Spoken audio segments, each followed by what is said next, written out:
बिस्मिल्लाहिर्रहमानिर्रहीम। अस्सलामुअलैकुम।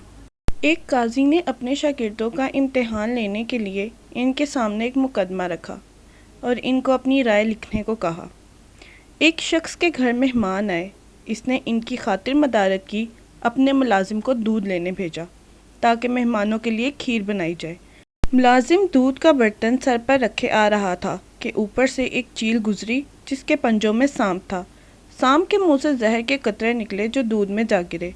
मेहमानों ने खीर खाई तो सब हलाक हो गए। अब इसका कसूरवार कौन है? पहले शागिर्द ने लिखा कि ये गलती मुलाजिम की है, इसे बर्तन ढांपना चाहिए था, लिहाजा मेहमानों का कत्ल इसके ज़िम्मे है, इसे सज़ा दी जाएगी। काजी ने कहा कि यह बात दुरुस्त है कि मुलाजिम को बर्तन ढांपना चाहिए था, लेकिन ये इतना बड़ा कसूर नहीं कि इसे मौत की सज़ा दी जाए। दूसरे शागिर्द ने लिखा, असल जुर्म घर के मालिक का है, इसे पहले खुद खीर चखनी चाहिए थी, फिर मेहमानों को पेश करनी चाहिए थी।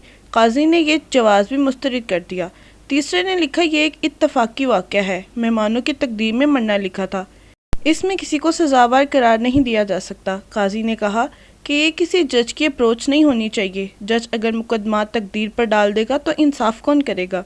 चौथे ने कहा कि सबसे पहला सवाल ये है कि ये सारा मंजर देखा किसने? किसने चील के पंजों में सांप देखा? किसने सांप के मुंह से जहर निकलता देखा? अगर इस मंजर का गवाह मुलाजिम है तो वो मुजरिम है, अगर गवाह मालिक है तो वो मुजरिम है, और अगर कोई गवाह नहीं है तो जिसने ये कहानी गढ़ी है वो कातिल है। काजी ने अपने चौथे शागिर्द को शाबाश दी और सिर्फ इसे ही मुनसब कज़ा का अहल करार दिया।